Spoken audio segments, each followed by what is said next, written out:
Founder of Mometu streaming service and film fest, Bryan Louzil joins the gang. And does the Batman belong in James Gunn's Superman universe? Oh, it's time for class. Class is in session! Roll call! Bueller? I'm gonna be late for class. Bueller? Am I hallucinating here? Just what in the hell do you think you're doing? I'm late for class. You are mine now. You belong to me. Did you study for the test? No more complaining. No more Mr. Kimblett to go to the bathroom. Nothing. There is no bathroom. Hello, classmates. Welcome to 93.1 MCFC, better known as Middle Class Film Class. I'm your host for today, Tyler. Very good. I'm Pete. We have a great show for you today. Welcome everyone on YouTube Live and otherwise, and of course the OG audio classmates in podcast land. What about Joseph? Where's he? I believe he's filming a music video for Michael McDonald featuring Billy Ocean. Oh, okay, cool, very cool. Yeah, I he's saw moving some, on up. I saw some behind. I was supposed to help him out tomorrow. Really? Yeah, he asked me, can you help out? Can you be like a gumper or some grip or something like that? I said, yeah, that's fine. I'll do it. And then I asked him if he still needed the help. He goes, honestly, there's too many people in set. There's too many. Yeah, he's like, just stay home. But we do want to. We're gonna start. We got some people from the last short,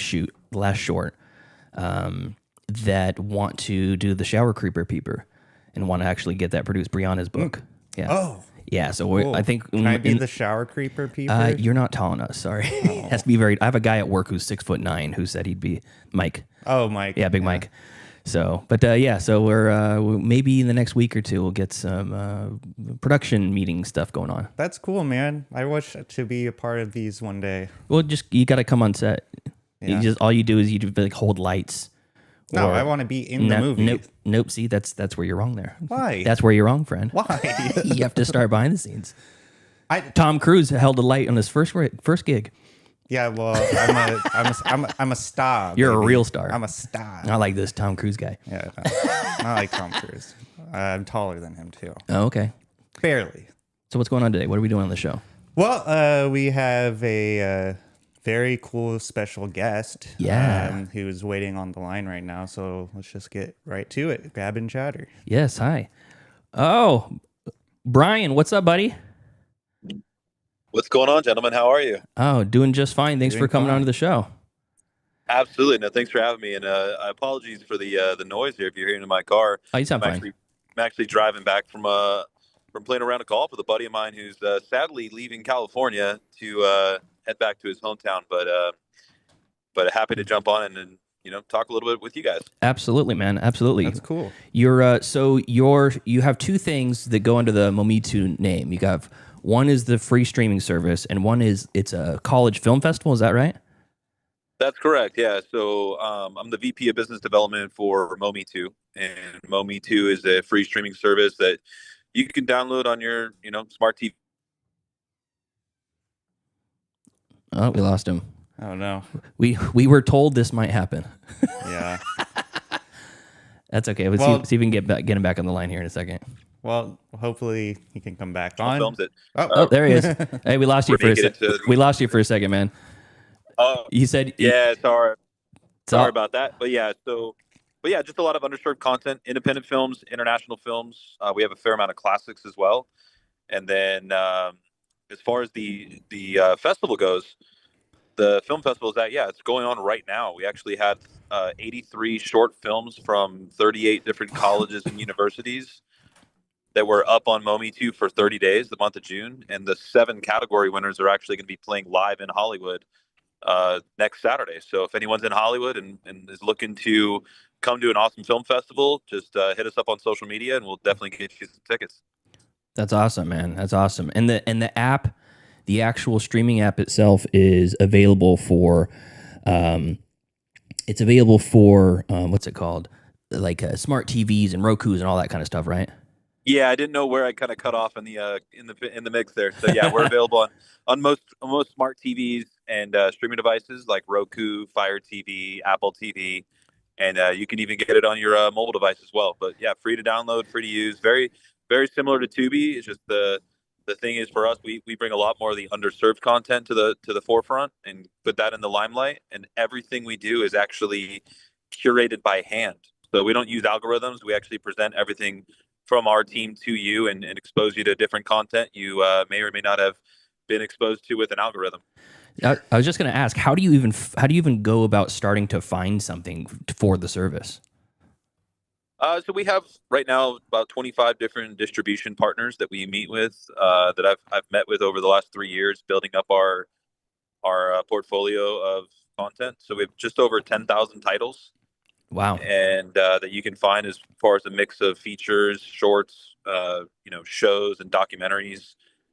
And I just go to different events, to places all over the world sometimes, to talk to different people about the content and bringing it onto a service. So it's a lot of fun. That's a great time. I love going to the south of France to talk shop with people and talk about a lot of like independent filmmakers and helping them get their content onto our platform.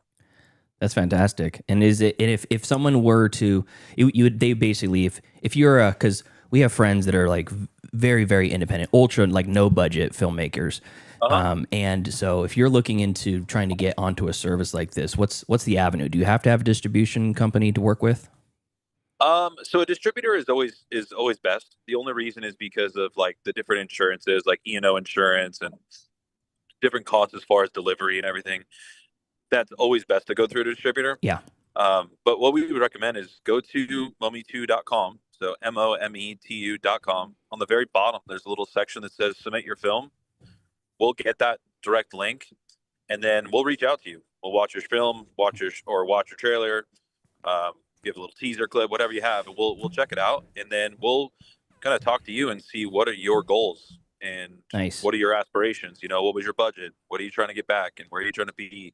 Because being on Mometu is great. Like we'd love to have you and love to premiere your film even, but the thing is that it takes more than one platform to make your money back, especially when you get into the AVOD world. So yeah, we'll help you partner with a distributor that's going to help you to get to other places as well. So we'll get you on the Mometu. We've done about 9 exclusive releases over the last year and a half. Oh, that's cool. One of the best performing ones was one that was made for just under 10 grand. Oh, very cool. We worked. They actually just won gold at the Telly Awards this year. So oh, very cool.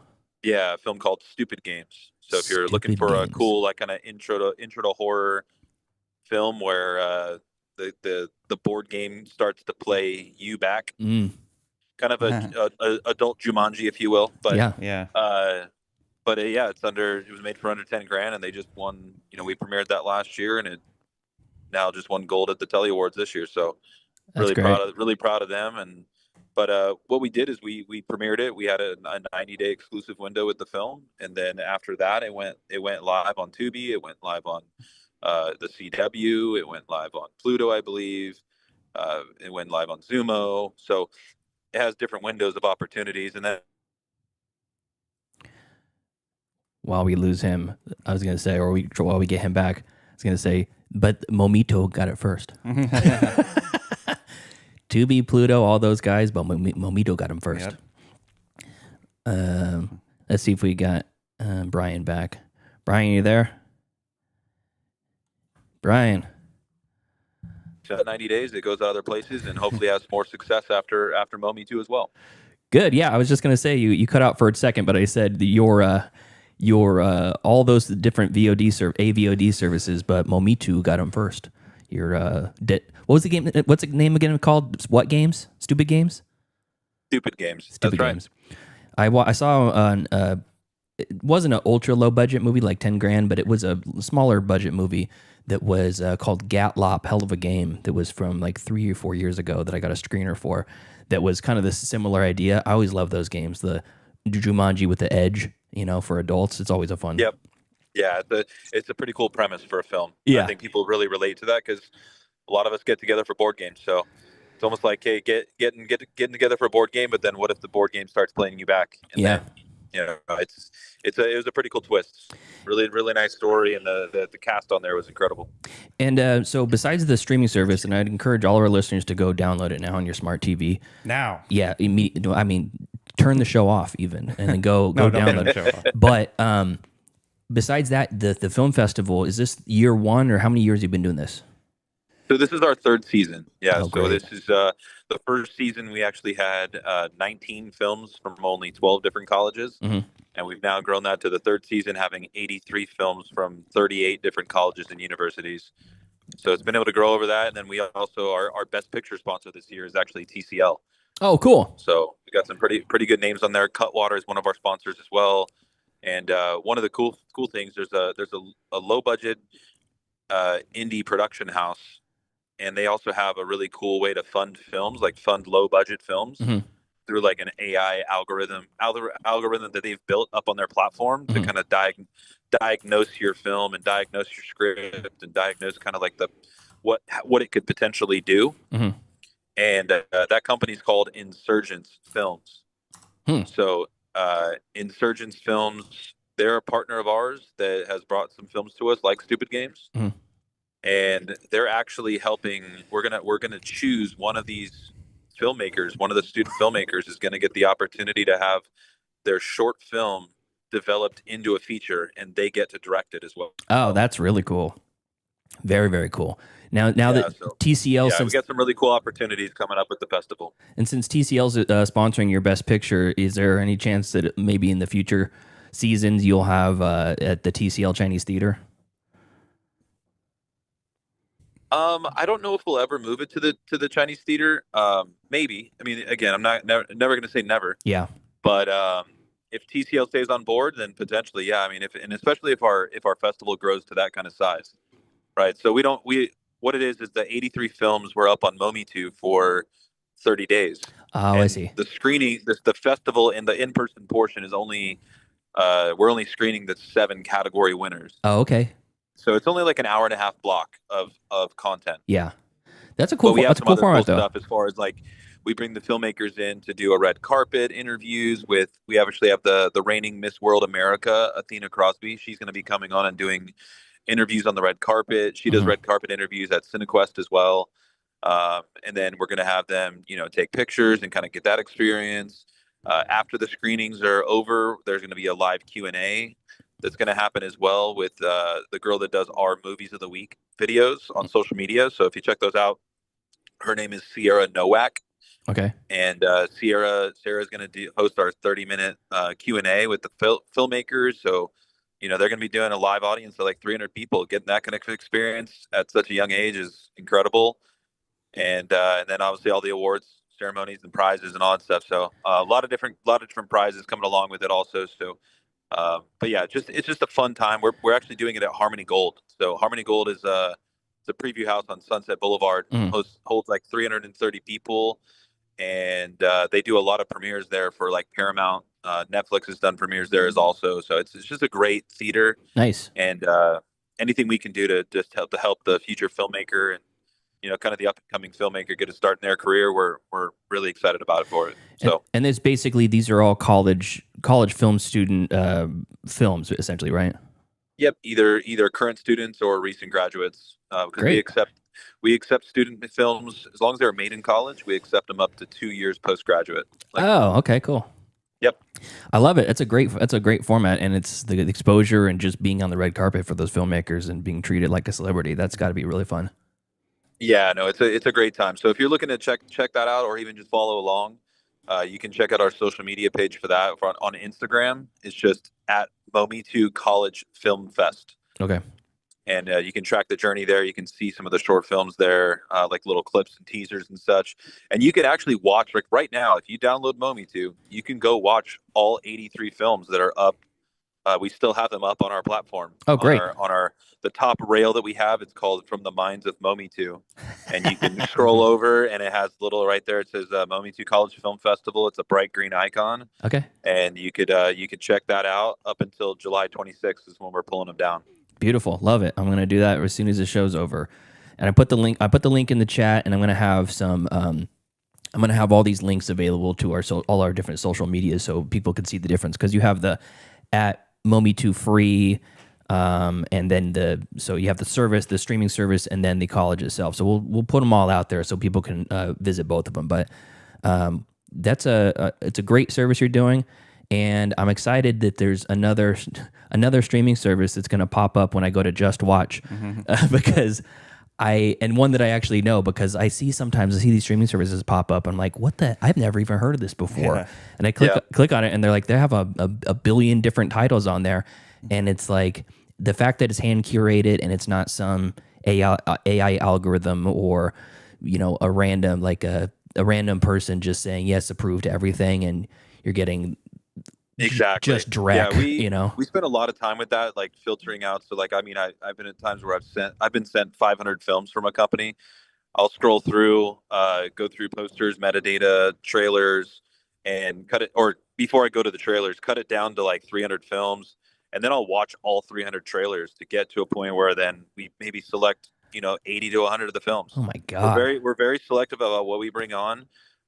We also want to support some films that may or may not have been in the limelight on other platforms. Yeah.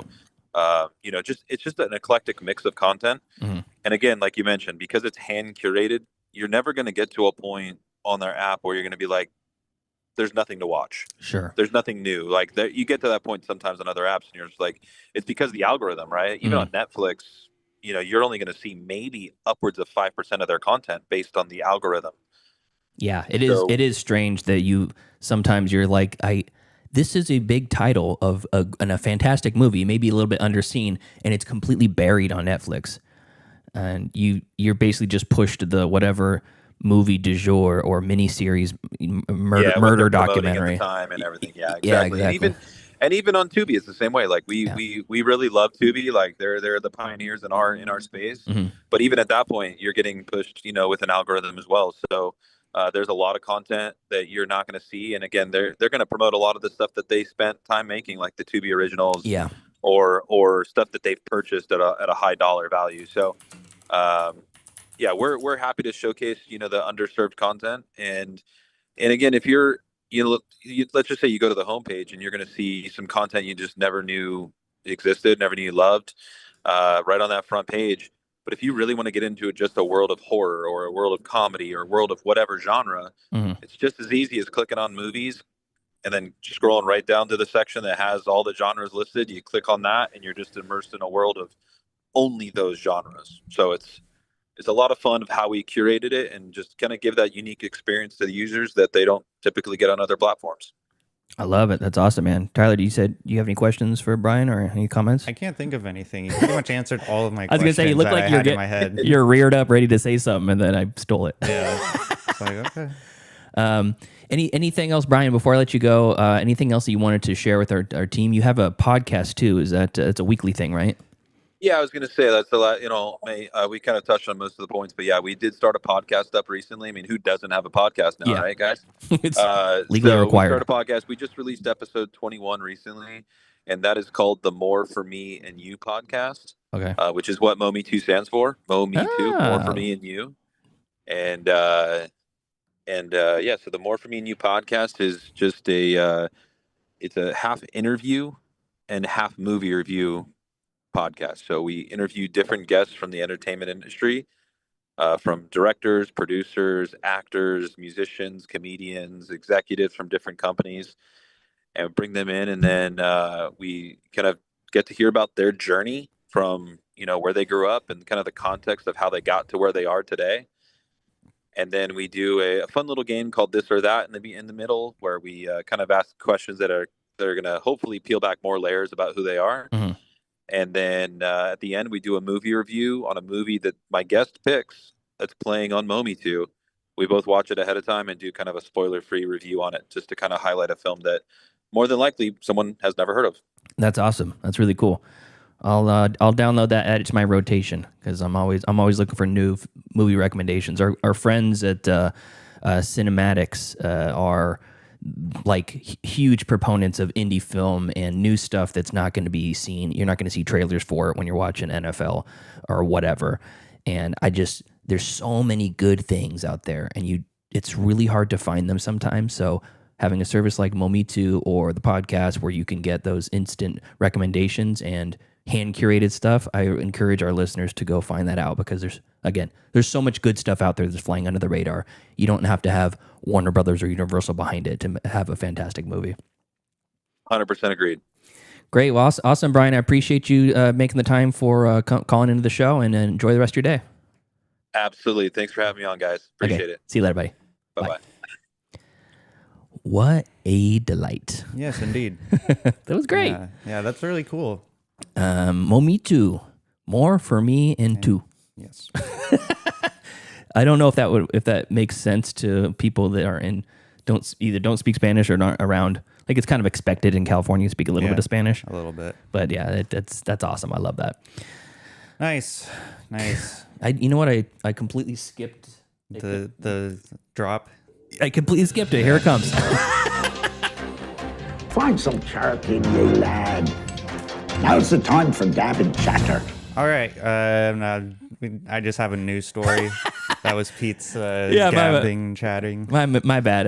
It's, again, without Joseph here, it's hard to juggle the video stream and the audio drops at the same time. Well, all right. So this author from slashfilm.com, Devin Meenan, he thinks that he thinks that Robert Pattinson's Batman needs to be in the new James Gunn DCU. And I wholeheartedly disagree. Okay. Who cares? First of all, I do. I thought you told me right before we started rolling that you don't even care about the movie. I don't care about Superman, but I care about my beloved Batman going into James Gunn's If you're never DC going to watch universe. the James Gunn Superman, who cares? Well, You still have your own Batmans. it's on principle. No, it's not. Yes, it is. So I disagree because right from the beginning, Matt Reeves said this isn't going to be a part of any universe. This is a standalone trilogy. And here we are now, people wanting it to be in the DC universe. But tonally, it doesn't even make sense. It does not make sense for the Batman movie to be a part of the DC universe. I think it's a very ignorant statement, Devin. Why is it make not sense tonally? I don't understand. You haven't even seen the Superman movie. How could you even know that? I've seen enough. I've seen enough. I love this take of yours. This movie that I don't want to watch, that I haven't seen, doesn't mesh with my beloved Batman. Yeah. And therefore I must object. Yeah. I mean, his argument is that there shouldn't be two Batmans battling each other. I'm just like, who cares? He thinks that there should be a familiar face in the DC universe. So what happens when you want to show Batman in the James Gunn Superman universe? You said the Superman is supposed to be a trilogy? No, that what you said? The Batman is supposed to. Batman is. Oh, gotcha. But I swear. But he can have his own trilogy and then also make a cameo, right? No, it's a hard no. I don't get it. Why are you so mad? Because it's ignorant. He's ignorant. He's ignorant to the tones of the movie and the whole point of the Batman trilogy being a standalone series. It's not supposed to be a part of anything. And so, I mean, I haven't done a Tyler's Rage in a while, but I was raging when I saw that GD news title. Okay. So, yeah, I mean, what do you think? Do you think Batman belongs in the Superman DC universe? One of my favorite things about the old Justice League cartoon was that Batman was always a stick in the mud. He was always like this curmudgeon who didn't really want to play nice with all the other superheroes. Yeah. And anytime Batman shows up in another property, he's the like the grumpy Gus. Yeah. And I think Robert Pattinson's version is perfect for that. I don't know. He could fly in and David Corn Sweat can be making all his puns and jokes and classic James Gunn banter. Yeah. And Batman's just like, thumb drive. And you're like, okay, that's cool. I like it. He just seems too emo to be a part of something so bouncy. Like Batman in the Justice League, however. Doesn't that make him even more like more shocking how far off he is from the rest of the universe? I can see that argument, but don't you want to see more Batman? Yeah, I do. I mean, obviously, if he's going to be a part of it, I'm going to watch it. See, that's why James Gunn wants to do it. I actually don't even know if James Gunn's going to do that. I don't know if he's commented on it. He said no, it's Matt Reeves' thing. But there's a small but loud voice that is going through the comic book movie world that say they want him in the DCU. And I'm just like, no, please, just get... the reason why I liked Ben Affleck's iteration of Batman was because for what the Justice League was for Zack Snyder felt appropriate. Like it felt like it complemented the tone that Zack Snyder was going. But Again, I've seen enough of Superman to know that it would be jarring to see Robert Pattinson in such a bright movie that I assume is a little bit more optimistic than the Batman. So in this scenario, you're assuming that Batman would go to Metropolis instead of the other way around.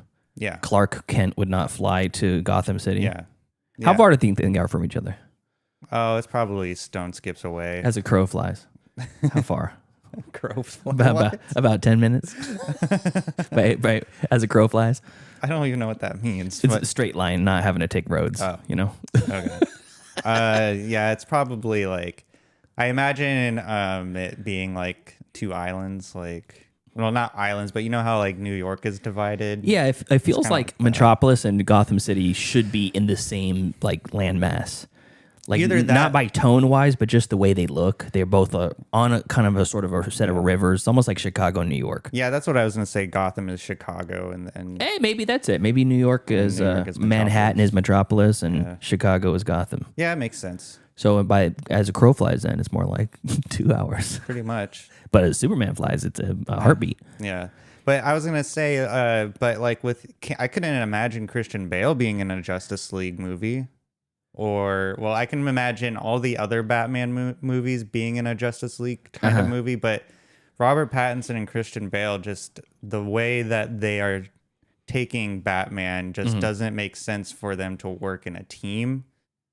I know they kind of team up with Catwoman, but I mean, I just like the fact that in a comic book world, because I never actually read comic books, I just watched the cartoons.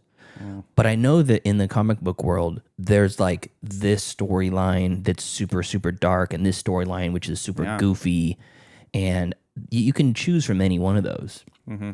You know, you can have this David Corn Sweat Superman, or you can have the Man of Steel Superman. Yeah. And they're both valid. It's just, what does the public want? Right.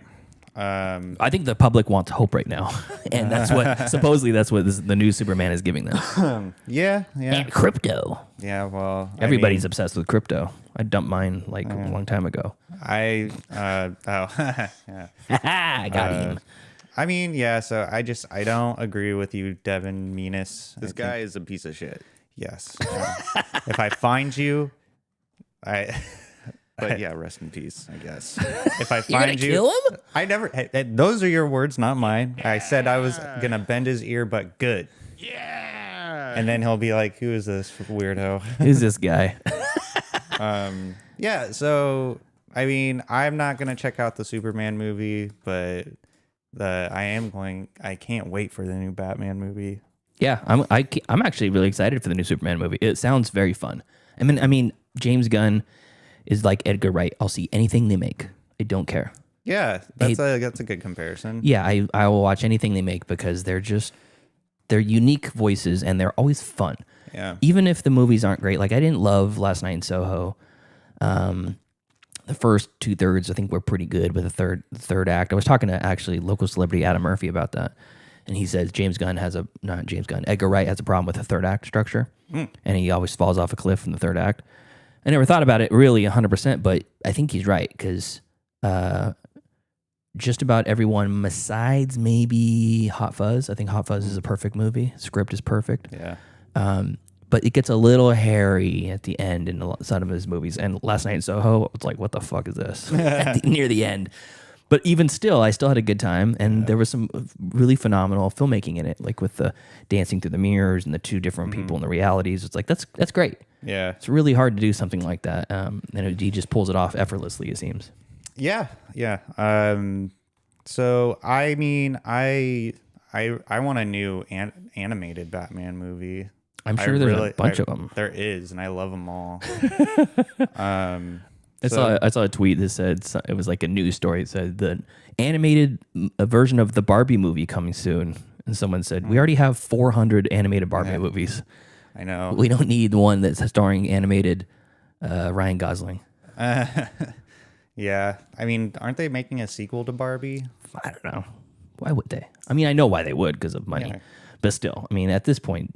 Kind of ended pretty tight. Yeah, it was good. Is that a vagina joke? Oh. Because the ending. I didn't think about that. But come on, Tyler. Well, I mean, it's Margot Robbie. Yeah. Okay. So come on. Okay. Who wouldn't? That's enough of that. Okay, Please well, stop. Yeah. Let me give you an 8-minute speech on why I would do the things I would do. Oh God. Go watch Wolf of Wall Street. Why don't you? Oh yeah. Yeah. Well, anyways, that's really all I got. So I guess let's segue into some streaming picks. Movies. Wanna watch a movie? Yes, I do. Disney Plus. Oh, HBO Max. If I don't get the pick, show's over. I have grown accustomed to Hulu Plus. Amazon Prime. I like Netflix. You found the pick. Streaming picks, movies that we watched this week on our favorite streaming services, and you can too. What do you have for us today, Pete?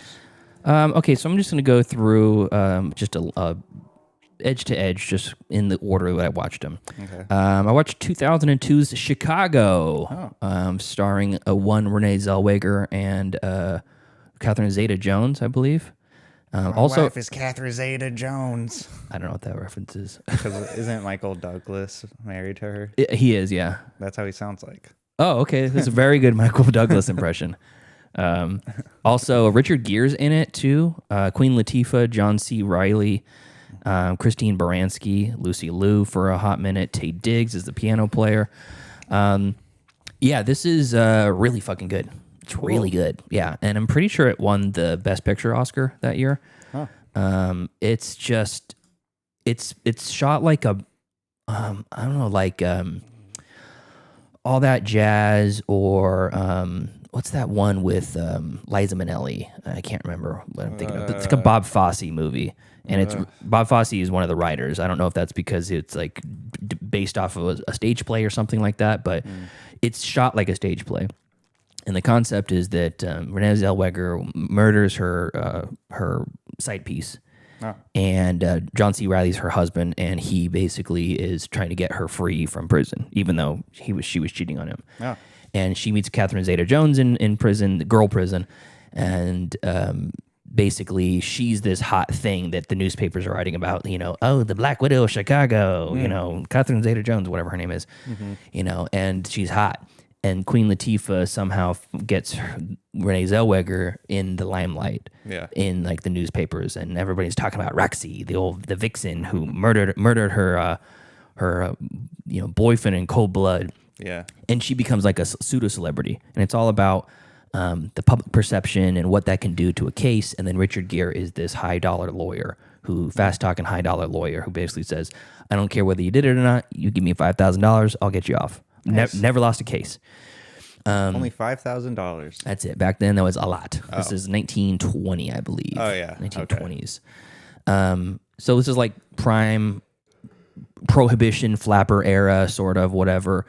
And it's really good. About every like 5 minutes or so, there's a new musical sequence, maybe every like 10 minutes or so.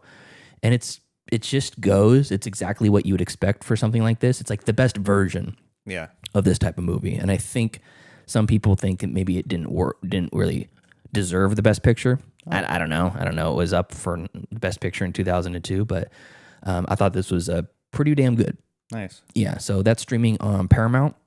Let me make sure it's somewhere else. Yep, Paramount and Hoopla. You can get that. Oh, you're still on Paramount? Brianna does. She supports them for those Nazis. What they did to my boy Steven. I know. Steven at home. Rest in peace. Next up, a movie called Arena Wars. Arena Wars is streaming on Paramount also, or Fubo or Hoopla. This is one of the worst movies I've ever seen. It's really bad. Have you seen a lot of movies? I know. Maybe it's not that bad, but the guy that directed it, he directs like 7 movies a year. It's like one of those like super ultra low budget movies. What made you want to watch Arena Wars? It had Michael Madsen and Eric Roberts in it as the top build, and they're barely in the movie. Oh, that's why. Yeah, it's like a kind of like Running Man or Smash TV or Hunger Games or like Battle Royale or something like that. Okay. Maybe more like Gamer, because it's or Death Race, where if you're on a prisoner, you can compete in this game, And it's the year's 2045. Convicted criminals are given the opportunity to compete in the world's #1 televised sporting event, Arena Wars. Man, that's coming up too. That's not that too far off from the future. And this is what's going to happen, as we can tell. It says they must survive 7 rooms and the 7 most vicious killers in the country. If they win, they regain their freedom. And it says that it's the world's #1 most televised sporting event, but when it cuts to the audience that's watching, there's like 7 people in the crowd, and they just look like PAs and like whoever they found on the street. They put like weird glasses on them because it's in the future. Yeah. It's really bad. It's poorly acted. There's some decent gore though, I'll say that. Okay. And some of the character design is fun. Like the costumes for the killers is a lot of fun. Yeah. They have like baby doll or baby girl or something like that, and like this gas mask guy, and they're all wielding axes and katanas and stuff, and these prisoners have nothing. Okay. So the fight choreography is bad, and it's just all bad. It's not worth your time. Okay. So stay away from this one. Listener of the show, friend of the show, Josh G from he put low budget The Running Man is not worth your time. 1.5 stars. I don't know if I'd give this 1.5 even. It might be a 1 star. Yeah. So Josh G's got your next favorite movies as podcast. You should go listen to that. And he's an avid listener of the show. I was always surprised when I watch a really crappy. And someone's watched it too. Yeah, like low budget movie that you could tell just they didn't put their heart into. Yeah. And I feel bad talking about these low budget movies because we just had someone who sponsors low budget Mometu, movies. yeah, who like the whole thing is like low budget and underseen movies. Yeah. But there's a difference between low budget and I care and low budget and I don't care. Low budget and I just want a paycheck. Correct. Or I'm making it just to make it. And it's but like I don't know. That's a whole different conversation. When you crank out 10 movies in a year, and you can tell it's like this is the first take that anybody took on this movie. Like not one reshoot on this entire movie. So anyways, that's Arena Wars. It came out in 2024, just recently, and sadly one of Michael Madsen's last movies. Rest in peace. Next up, The Adventures of Priscilla, Queen of the Desert. Have you heard of this one? Do you know anything about this? It sounds familiar. I know nothing about it. I think I just seen the name. Okay. So my first introduction to this movie was an old episode of the Drew Carey Show, and they're all going. Him and his pals are all going to go see Rocky Horror Picture Show midnight screening. Cool. And they're walking down the street, and they're all dressed up in the drag and the outfits and stuff. And they're walking down to go see it at the theater, and it's dark night. And the Drew Carey Show used to do this really cool thing where every so often they would have these like dance musical numbers just integrated into the show. Yeah. Which doesn't seem like that type of show. It's like a comedy about a guy from Cleveland and his friends, and they just drink beer and play pool and stuff. And you're like, it doesn't seem like it. He works in an office building. It doesn't seem like that sort of a show. Yeah. But when they did it, they were fantastic. And I remember that they were walking down to the theater, and they run into a bunch of people also dressed up to go see a midnight screening. But it's Mimi, his arch nemesis from work, and all her friends, and they're going dressed up to see Priscilla, Queen of the Desert. Oh. And they're basically dressed up in drag, which is also like Rocky Horror Picture Show. So the cool thing about this is from 1994. It's an Australian movie, and it's about basically drag queens driving across the middle of Australia to go to this bar or wherever to do this performance. 2 drag queens and a transgender woman contract to perform a drag show at a resort in Alice Springs, a town in the remote Australian desert. As they head west from Sydney aboard their lavender bus, Priscilla, the 3 friends come to the forefront of a comedy of errors, encountering a number of strange characters as well as incidents of homophobia, whilst widening comfort zones and exploring new horizons. What was that one movie with a similar plot with Wesley Snipes? That's Tu Wong Fu. Thank you for everything, yeah. Julie Newmar. Thanks for everything, Julie Newmar. And I watched that as a kid, and I rewatched it again a few years ago. Mm-hmm. Still holds up. Nice. Great movie. Super wholesome. Great, like heartfelt sort of movie, and very progressive for the time. Yeah. This is 94, which I think was even earlier. Let me see. Yeah. Tu Wong Fu, I think was like 2001. Let me see. Nope, 95 next year. Oh, wow. So there was a resurgence in the 90s with the drag. So the cool thing is that it's Hugo Weaving, Guy Pearce, and Terrence Stamp are the 3 main characters. Which is Hugo Weaving. Hugo Weaving, and Guy Pearce.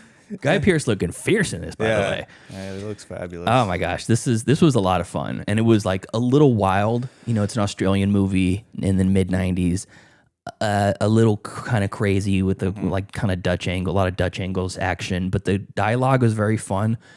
Watch it with subtitles on because there's some pretty thick accents from some of the characters. Yeah. But Terrence Stamp is a transgender woman who is like kind of like their, I don't know if it's like their manager or like The matriarch. yeah, she's like the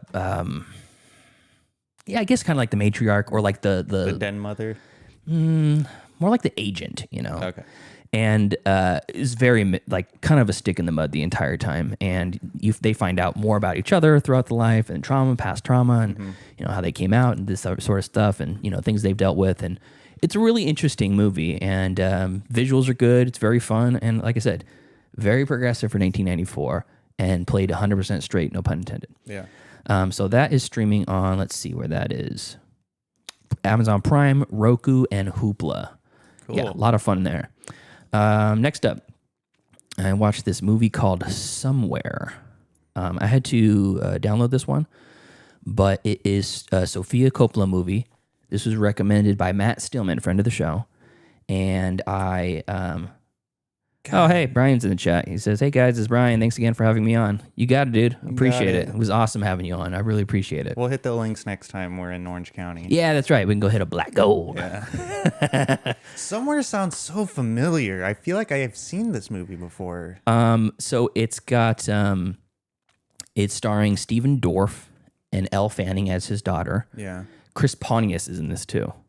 He's like his best friend. Ellie Kemper plays like a small agent, very small part. Michelle Monaghan plays a person that he's sharing a movie with, and they're on a, what's it called? They're on a like a press junket or whatever. Mm-hmm. And he's a huge movie star in this world, Stephen Dorff. And basically the entire movie is just him lounging about life, driving from place to place as a movie star, banging random women, one night stands. Women showing up in his room completely nude, like, hey, I'm here. And he's like, I got my daughter with me, get the fuck out. Mm-hmm. And it's like, there's really not much happening. It's kind of a hangabout movie. Okay. Hang around movie like a Paul Thomas Anderson, like a Licorice Pizza or something, or a Dazed and Confused. But it's, he's basically staying at the Chateau Marmont, and he's a passionless Hollywood actor who is basically trying to, he doesn't say it out loud, but you kind of get the sense that he's re-examining his life. Yeah. And his young daughter is played by Elle Fanning, and her mom basically says, you got to take her. I'm going out of town for a while. I'm stressed out. You got to take her. Make sure she gets to summer camp or whatever in 2 weeks. So he spends a couple weeks with his daughter one-on-one, and really nothing happens. It's a movie about nothing.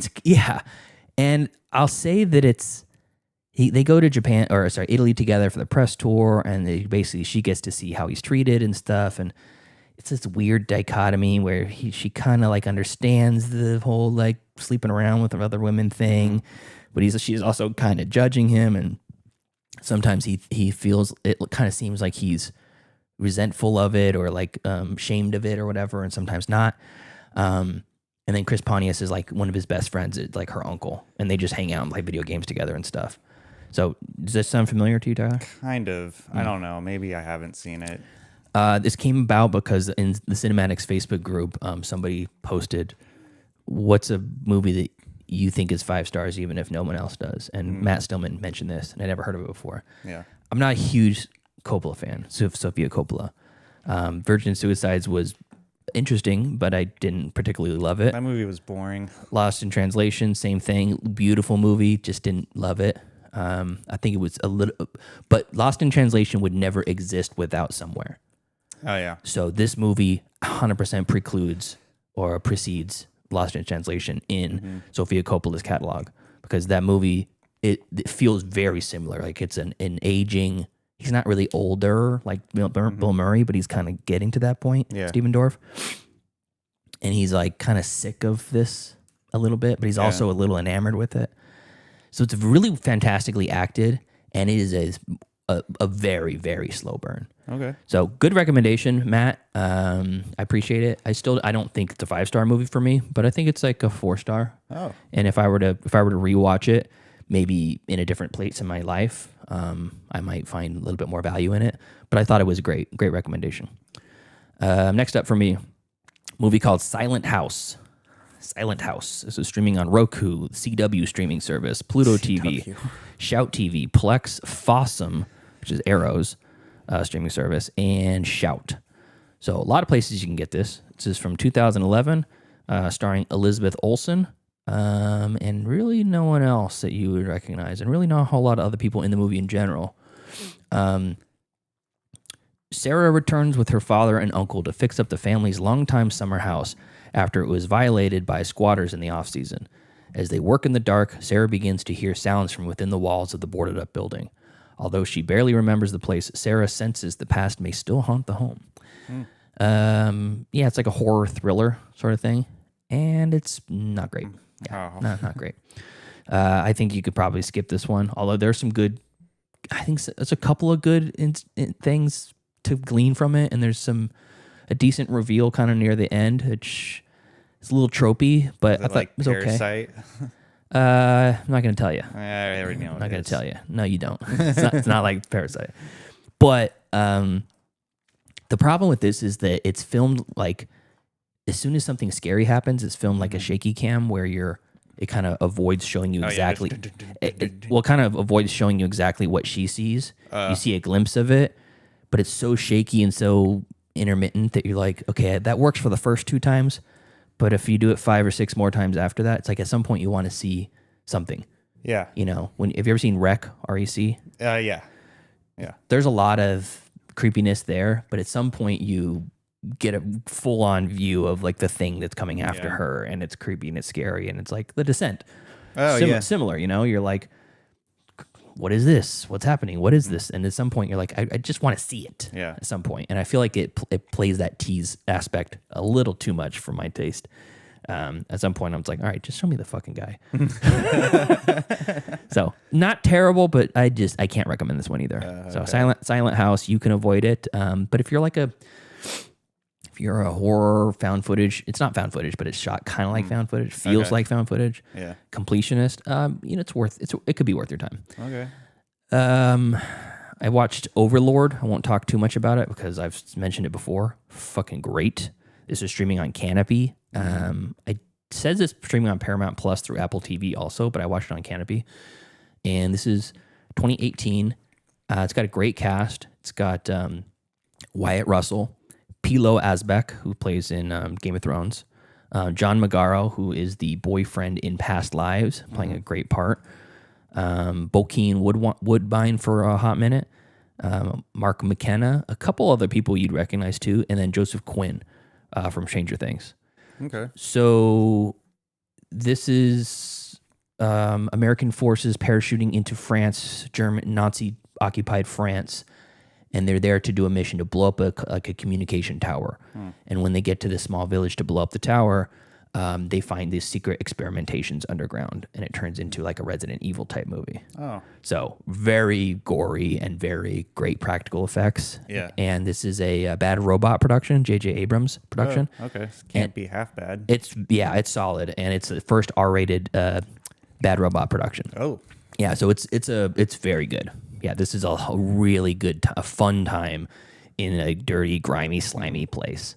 So, plus, you can't go wrong watching Nazis get their comeuppance. Yeah. So that is streaming on Canopy. You can also rent it for $4. It's worth a rental if you don't have Canopy. Nice. But if you don't have Canopy, go get a library card and get it. And then lastly, I watched Picnic at Hanging Rock, which is streaming on HBO Max. It's streaming on the Criterion channel. I watched it on Criterion. I blind bought it. On the Criterion sale at Barnes & Noble. And this is 1975, directed by Peter Weir. And this is, by all accounts from what I've heard, is like the launching pad for Australian horror movies in the 70s, 80s, and 90s. And it's not a horror movie, but it is tense and suspenseful and perhaps supernatural. Oh. Not 100% sure. It's a gorgeous looking movie. And from the Criterion collection, disc. I don't know if it's a 4K or a Blu-ray. I think it's a 4K. It looks really good. Yeah. Like really good, because you see a movie from 1975 and you're thinking, how are they going to upscale it that much? You know, I think someone from like that Criterion Closet segment they do, I think someone picked this movie. That's how I would it's widely regarded positively and with a lot of affection. So that's pretty much one of the reasons why I blind bought it, because I've heard so many good things about it, and it was half off sale. It's like, why not? And I liked it. I felt wanting a little bit more, but man, it was a really good looking movie. And it was interesting because it's set in 1900 in Australia at a girls' boarding school called the Applewood College or something like that. And basically, the whole class of these high school girls go on this field trip by horse and buggy to this place called Hanging Rock. And it's a giant, like, kind of mountainous range, like a mini mountainous range in the middle Australian outback. Yeah. And they just go there to have a picnic, as you might imagine, on St. Valentine's Day, on February 14th. Okay. And 3 of them disappear. Oop. And that's it. The rest of the movie is them trying to figure out what happened to the girls, because they're like, where the fuck did they go? Yeah. Did they just disappear, or what's happened? And there's search and rescue missions. There's, they're scouring the grass around there, and there's 2 young boys that are like, are these guys part of it, or are they good guys? Are they bad guys? Who knows? Yeah.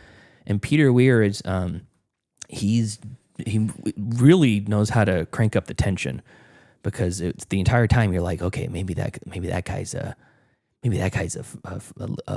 murderer, you know? Maybe these guys are rapists and murderers, you don't know. And through music, through shot composition, through really a lot of stuff, you get this uneasy vibe throughout the entire movie. And like I said, it's a gorgeous movie. So Peter Weir ended up going on to direct Dead Poets Society, The Way Back, Master and Commander. I think he did Truman Show also. Let's see here. Green Card. Yep, The Truman Show. And Mosquito Coast. I didn't see that one. Oh, Witness. I liked that one. That was fun.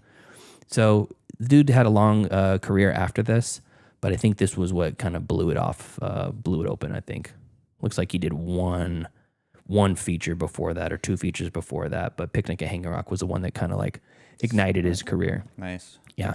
So that's Picnic at Hanging Rock, directed by Peter Weir, 1975. Good recommendation. Cool. Yeah. All right, what do you got, Tyler? All right, technically I have 3 streaming picks. One of them, which I forgot to mention last week, I watched for the first time No Country for Old Men. Oh. And oh my God, that movie, I can't believe I deprived myself of watching that movie. It's so good. Yeah, it's fantastic. It's just really good. I mean, and I was rooting for Josh Brolin the whole time. Yeah. Like, he made some idiotic decisions, though. I feel like if I were to find that money, like, I would have, one, he, like, just hangs around and he waits to find out who's going to drive by. And it's just like, you're in the middle of nowhere, dude. Just go. Leave. What do you mean he hangs out? Well, when he finds the money, he sits there and waits until the people drive to the... No, he doesn't. He sits there and he's watching. That's right. No, he starts walking. He sits there and waits to see if anybody's alive. Oh yeah. Like he sits and watches the whole thing for a while and makes sure no one's coming and makes sure no one's alive down there. Yeah. Because he's going to approach basically a deadly situation. Yeah. But what gets him caught is that he has empathy for the guy and he goes and gets the agua. Oh yeah. Senor agua. Yeah. And he comes. That's right. He can't. His mind can't accept leaving that man out there to die. Yeah. So he goes and gets the water, and that's when he catches the drug dealers. Yeah, and that chase scene with the pit bull reminded me of running away from dogs when I deliver packages, which it has happened before. I'm sure it has. I've been chased by angry dogs, and it's frightening. A lot, and I know a lot of people in the chat or comment or whatever, they're gonna say, you just gotta stand up to them. It's like, have you ever had a full-grown German Shepherd foaming at the mouth, running straight towards you? No protection at all, barking like it's gonna kill you. You don't wear a condom? What? What does that have to do with anything? He said no protection. No. Well, I mean, I like to go in clean anyway, but Okay. I'm always wearing one. I'm wearing one right now, just in case. All right, Saves time. So yeah, that is streaming on Amazon Prime, but that was like That was. It doesn't matter if it was 2 weeks ago. You still watched it. Yeah, I watched it. I meant to mention it last week. It just totally. I don't know why it slipped my mind. I think I would just slipped my mind. But then I remembered. I think I saw like a. It's a great story. I saw your DVD case of it, and that's what reminded me. How dare you? I don't have a DVD of or No Country Blu-ray. for Old Men. Whatever. God damn you, son of a bitch. whatever. So yeah, that one I forgot to mention last week. But this week I watched 2 movies. The first one I watched was 2000's Panic, starring William H. Macy, and who else was in it? It was Neve Campbell, John Ritter, Donald Sutherland, and Tracy Ullman is in it. I've never heard of this. Directed by Henry Brommel. So William H. Macy plays a hitman who goes through a midlife crisis, and he goes and seeks therapy. But ultimately, the story is that he falls in love with this girl in the waiting room. And so he's like having a midlife crisis. He wants to get out of the business. And then Donald Sutherland plays like the master hitman, which is his father. So it's basically Baby Driver. Pretty much. Except for instead of a hitman, he's a driver. Or the opposite. It's like this movie was made so that like shows like Barry and Baby Driver, all those like humanizing killers probably came from. Okay. And it's a short and simple movie. And William H. Macy, he's always good in what he does. I don't think I've ever seen a bad movie with him in it. But I did. My friend and listener of the show, Angie, told me that he's typecasted as this like clumsy, like failing used car salesman kind of guy. Just because she watched Fargo that one time. He's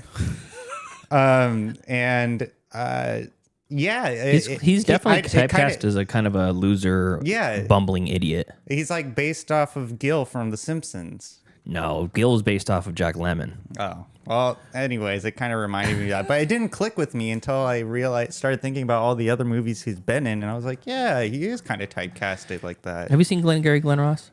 No. You've seen the intro to it, though. I have. That's Alec Baldwin's speech where he's like, takes brass balls to sell real estate. Oh, yeah. You know what? I did.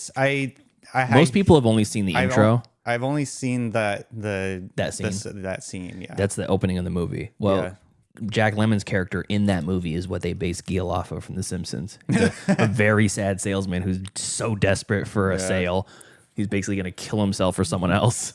I need this sale. My wife's going to leave me. Yeah, I like the bit with Gil where he picks up his cell phone. It's a rotary cell phone.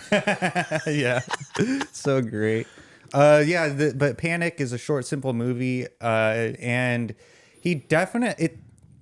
it's interesting because he plays such a sociopathic killer in this movie. Oh, cool. He does exactly what I want in movies when it comes to killing, is killing with impunity. Just does it. The first kill that he does that is on screen, literally just walks up to a guy like he just got off from like a business meeting, and he's just like walking from the lobby, and he just walks past like kind of just like at a normal pace and just bat bat, and then he falls to the ground, and then he just throws the gun away, and then he just goes about his day. No, and then he gets like a cool like $50K from it. This guy is a piece of shit.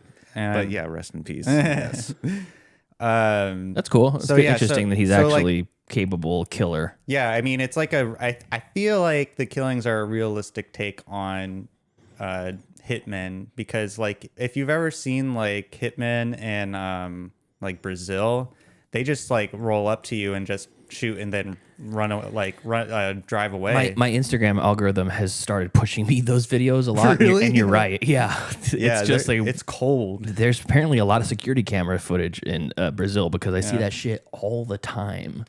They just run up and like 5 shots to the head, and then everyone scatters, and the guy just gets on his little moped and runs away. Well, that's concerning. Those videos are in your algorithm. Hate it, but I can't look away.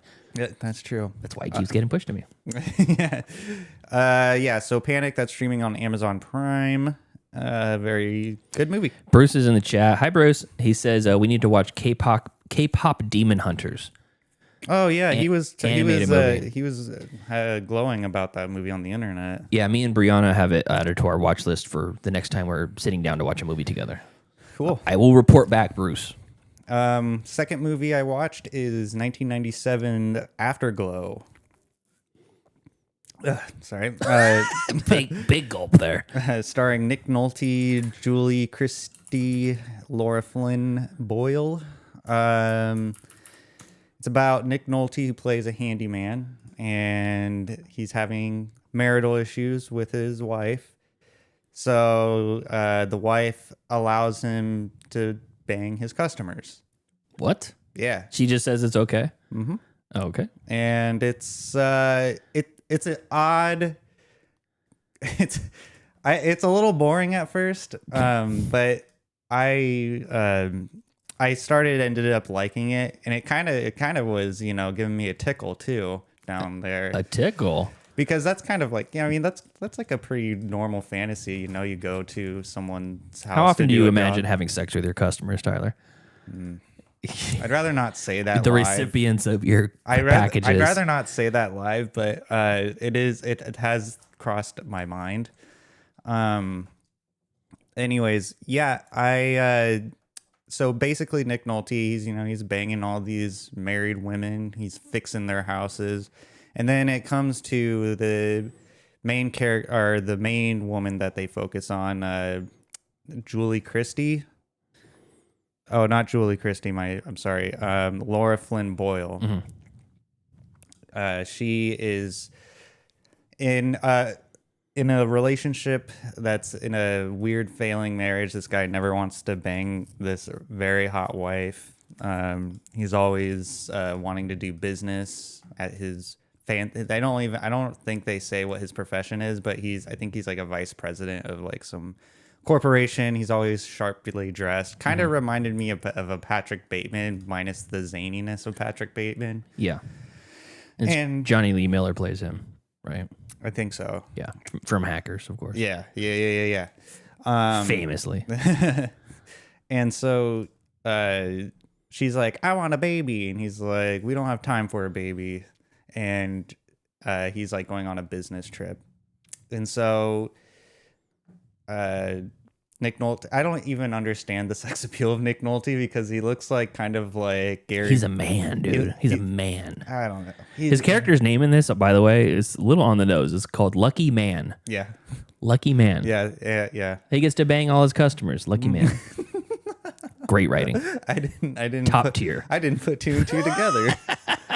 But yeah, and so the husband goes on the business trip, and I think he like suspects that the wife is going behind his back, and so he goes to the Ritz to spy on his wife and this other man, and while he's out on a date with Red's wife. Mm-hmm. And so like they're both at the same bar, and then he like sees his wife, and then the wife sees her husband, and she doesn't care because she's allowing this. Mm-hmm. And at one point in the movie, she's like, I want to see how you do it. Not like the physical portion, but like the dating. Do you watch this with Angie? Was this was this a romantic thing? No. Well, that wasn't convincing at all. No. Well, definitely not. We No. We weren't in the same room, but but we were both touching something. But anyways, was there a tripod involved? No. No, I wish. FaceTime in a tripod. That'd be cool. But yeah, it's this movie. That'd be cool. But this movie ended up being really interesting once that whole twist happens where like the two married couple like intermingle. It's like, okay, all right, and then I forgot how it ends, but it ends up with the wife. I watched this 3 days ago. Barely remember anything about it except for it gave me a boner. Yes. I just it kind of pittered out, but it was okay. It was fine. I was not going to recommend this movie at first, but then once I was finished with the movie, I was like, I didn't feel like I wasted my time watching it. Ringing endorsement. Yeah. Who would like this movie? I don't know. It's kind of hard to compare this movie with an audience. Could this be in our 90s erotic thrillers category? No, that's on the wheel. It's not a thriller. Oh, it's not. It is erotic, but it's not a thriller. It's like a comedy or what? It's just like a dramedy, kind of. Okay. Yeah. So that's on Amazon Prime as well. Cool. I want to say I watched something else, but maybe I'll remember it next week. Yeah, I was gonna say. Who knows? Maybe it'll come to me in a dream. You watch a different Coen Brothers movie next week. Yeah. It's funny how how those directors are such a blind spot for me. Like, I don't really keep up with their work until like years later. They're like, "You haven't watched There Will Be Blood before?" I'm just like, "No." That's Paul Thomas Anderson. Oh, well, see, that's just a frame of reference for my knowledge of There movies. You go, yeah. I like movies. I just don't know nothing about them. There you go. Yeah. Hey, that's fair. Yeah. We never claimed to be the teachers in this middle class film class. I mean, yeah. We're the students. Yeah, and I'm the one failing the class. Yeah. Anyways, anything else? That's all I got. Okay, cool. So thank you to our cool ass yard duties over on Patreon. That's Javier, Heather, Michael, and Chris. If you want to support us, you can do so on the Patreon at patreon.com/middleclassfilmclass, or just watch on the YouTube and share with a friend. That helps too. And also thank you to our guest today, Bryan Louzil from Mometu. Go to mometu.com, mometu.com, and download the free streaming service on your smart TV, Roku, or any other device. All kinds of fun stuff there. You can also watch all of the, I think he said 80 plus entries into the College Film Fest, Mometu College Film Festival. Yeah. For the next 30 days, I think. Something like that, yeah. And then if you're in Hollywood, look them up on the website. I think it's mometufilmfest.com or something like that. We'll put the actual links in the show notes. But yeah, thank you so much, Bryan, for being on the show. Until next time. Thank you for joining us as we gab and chatter. We do some streaming picks, and we talk to Bryan from Mometu.com, the streaming service. Follow us on Facebook, facebook.com/MCFC podcast, and send us an email, mcfcpodcast@gmail.com. And follow us on Instagram and on TikTok at Middle Class Film Class. And yeah, if you like the show and you want more of it, tell your friends to listen. It means a lot if we get more subscribers on the show. We've demonetized a lot of the videos just so it's a little bit easier to watch. But spread the word still. It means a lot to us. See you next time. See ya.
Oh, it's time for class. Class is in session! Roll call. Bueller. I'm gonna be late for class. Bueller. Am I hallucinating here? Just what in the hell do you think you're doing? I'm late for class. You are mine now. You belong to me. Did you study for the test? No more complaining. No more Mr. Kim left to go to the bathroom. Nothing. There is no bathroom. Hello, classmates. Welcome to another episode, Middle Class Film Class, Post Apocalyptic July edition. I'm your host for today, Tyler. I'm Peter. And we're going to be reviewing my pick, The Book of Eli.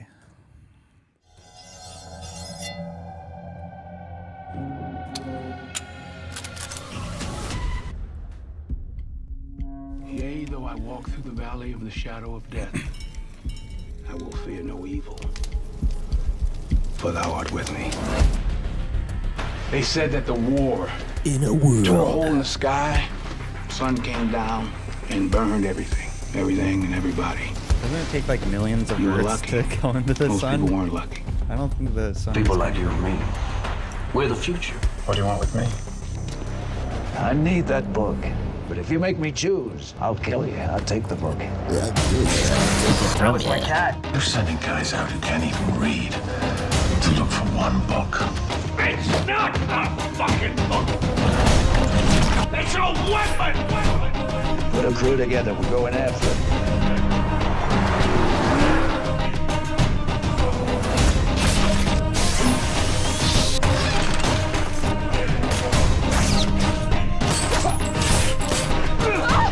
Like he's protected somehow. Like there's nothing that can touch him. Oh, yeah.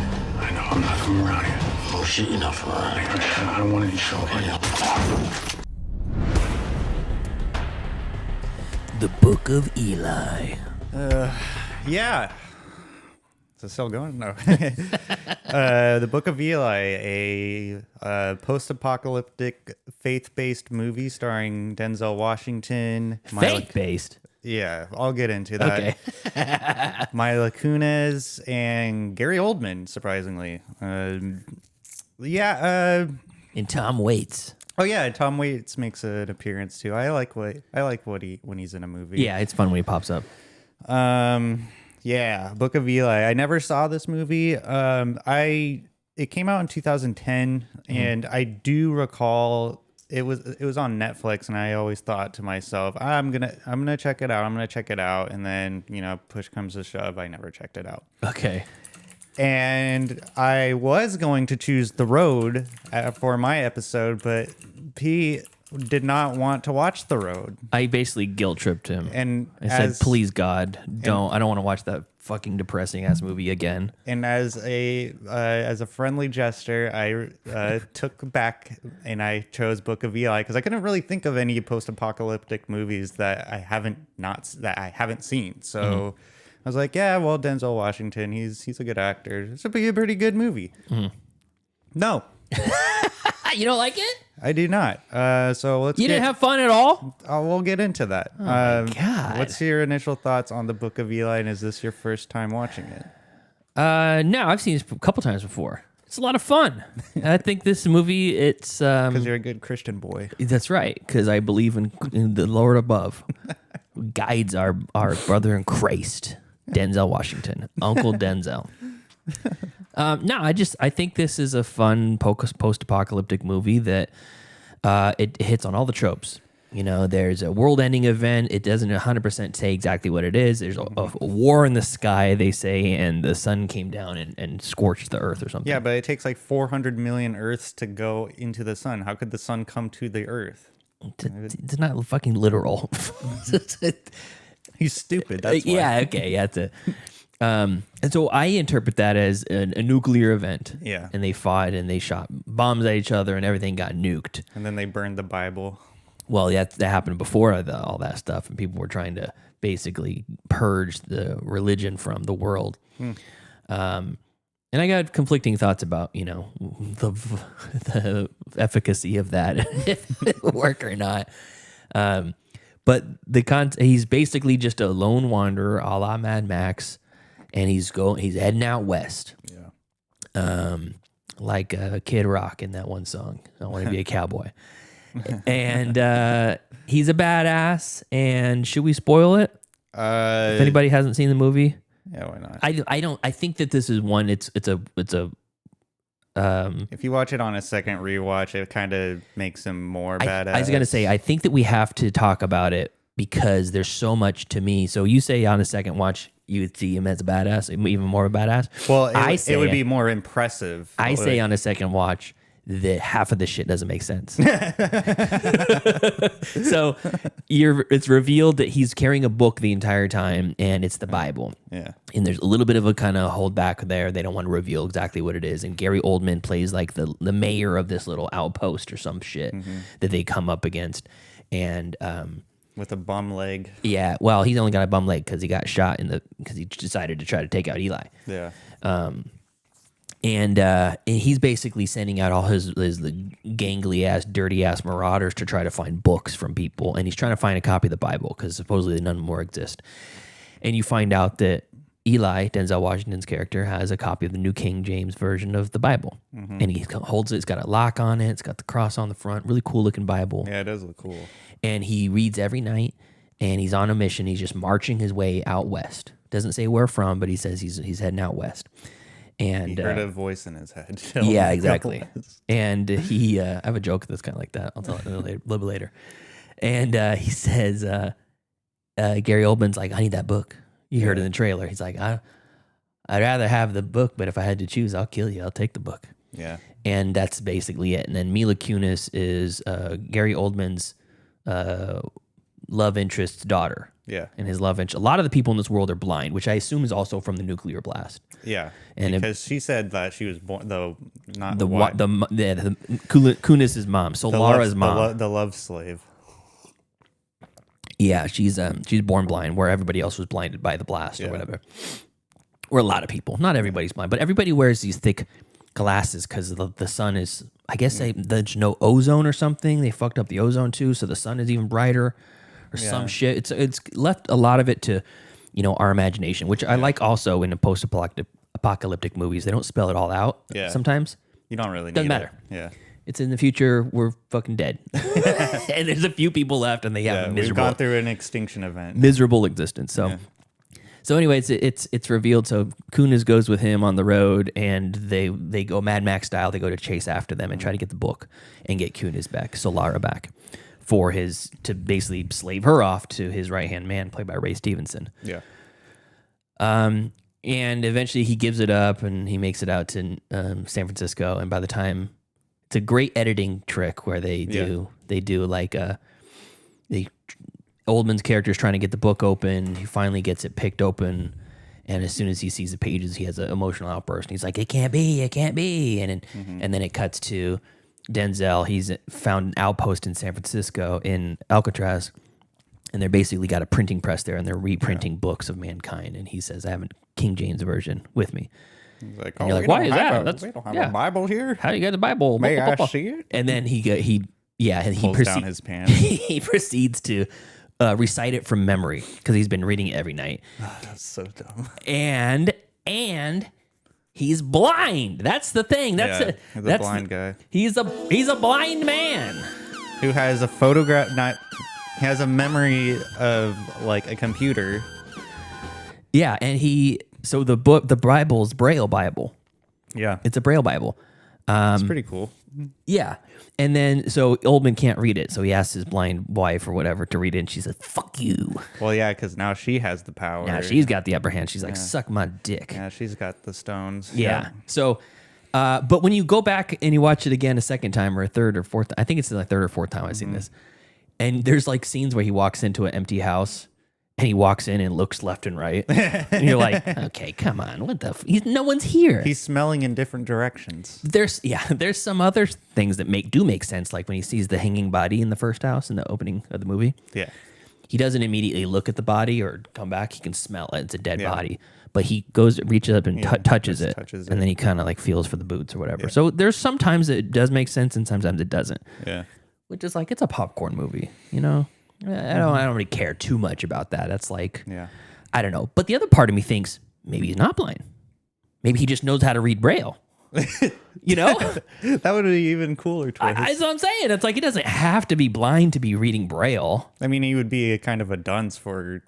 I mean, I guess the justification would be since there's no Bibles anywhere anymore, and he only had the Braille Bible, so he taught himself how to read Braille because he found like a Braille book in a library that's burnt down. But if you think about it, I know this is still my initial reactions, but okay. If you think about it, what better time to learn how to read Braille when half the world is blind? So Braille books or Braille publications are going to be at a premium because those people need, in theory, need access to stories or books or whatever.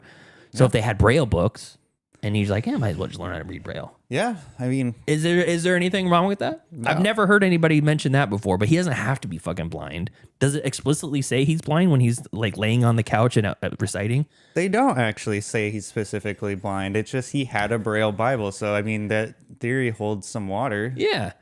So I don't know if it what the reality is or not, but that's like the big twist. Oh, he's blind the whole time, and you're like, how could he? I mean, I guess you're supposed to assume he is. Yeah, I think that is that.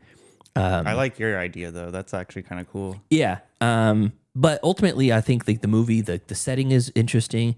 It's early.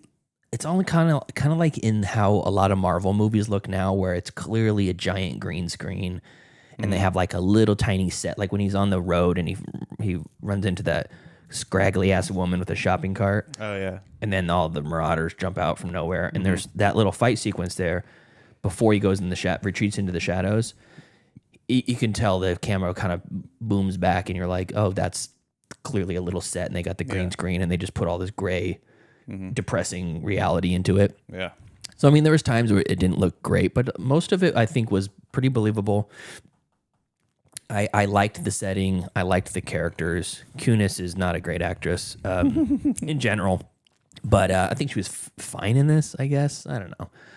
But Oldman's having a good time. Yeah, he is. Ray Stevenson's having a good time. I like him. He's the dickhead British guy in RRR who talks about the value of a bullet versus an Indian's life. And God, he's a piece of shit in that, and he's pretty piece of shit in this. But I like the fight choreography. I like the creative ways of killing all the marauders. That's a lot of fun.